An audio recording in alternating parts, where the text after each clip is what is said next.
You ever see an outfit on a runway and just think, what is that? I mean, it's kind of ugly, right? But for some reason, you just can't look away. Well, today we're diving into the high fashion movement that actually weaponizes that exact feeling. It's called Ugly Chic, and it's all about finding this weird, intellectual sophistication in the stuff we're normally taught to find unattractive. And that really is the million-dollar question, isn't it? In a world that is completely obsessed with perfection and glamour and just conventional beauty, why would designers go out of their way to create something that feels off? Well, that's the paradox we're going to unpack right now. So, here's our game plan. First, we'll get into the rebellious idea at its core. Then, we'll trace it all the way back to its origins. After that, we'll dissect the aesthetic itself, meet the icons who live and breathe it, and finally, we'll figure out why ugly is such a potent and honestly important idea in fashion. Okay, first things first. This is not an accident. Ugly Chic is a super calculated, totally intellectual move. Think of it as a full-blown rebellion against the very idea of good taste. And this definition, it really gets to the heart of it all. You know all those unwritten rules about what's supposed to be beautiful or what's flattering?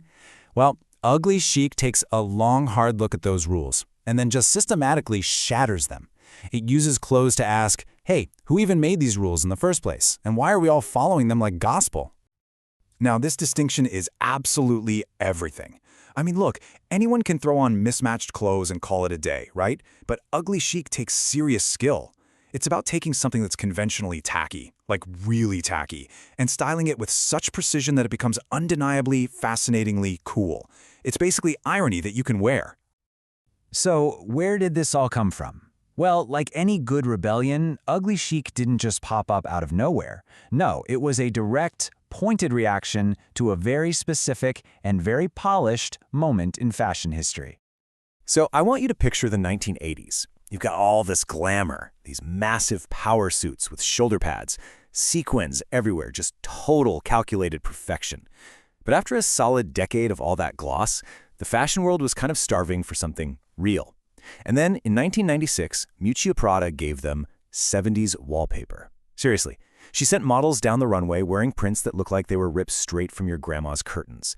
And the industry was absolutely horrified. But at that moment, a new kind of intellectual luxury was born, one that still shapes so much of the styling we see today. So how does this actually work in practice? Like, what are the rules for looking so deliberately wrong? Okay, let's get into the nitty-gritty, the actual style guide for Ugly Chic. So the central idea here is something you could call visual friction. It is all about pairing complete opposites. You take something clunky and almost orthopedic like a dad sneaker, and you just smash it up against something incredibly delicate and traditionally beautiful like a silk slip dress. That clash, that's where the magic is. It forces you to stop, do a double take, and really question your assumptions about both items.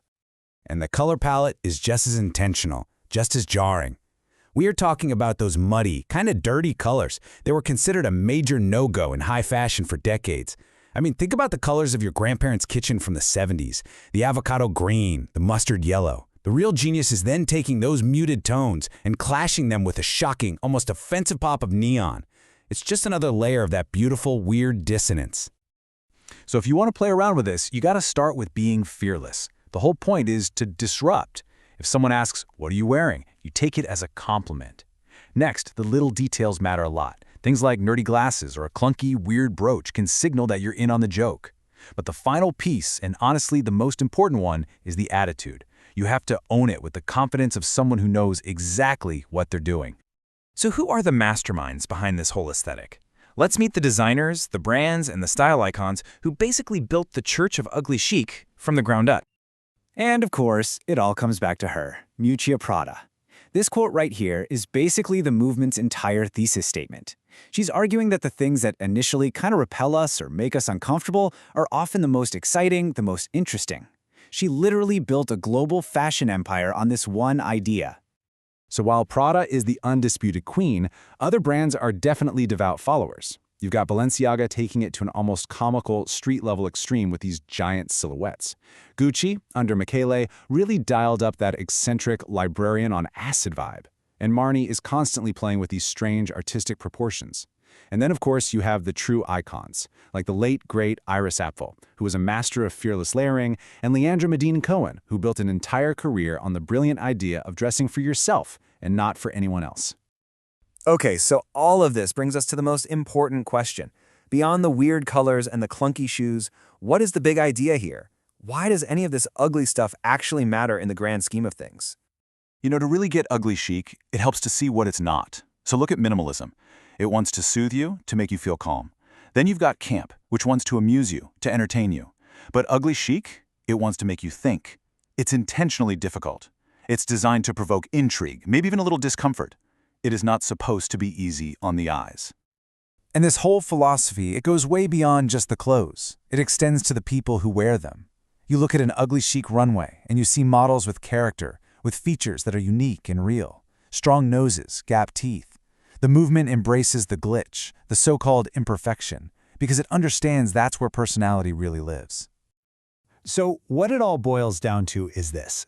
Ugly chic is this vital reminder that fashion can be so much more than just pretty dresses. At its best, it's a way to comment on our culture, to challenge social norms, and to articulate really complex ideas without ever having to say a single word.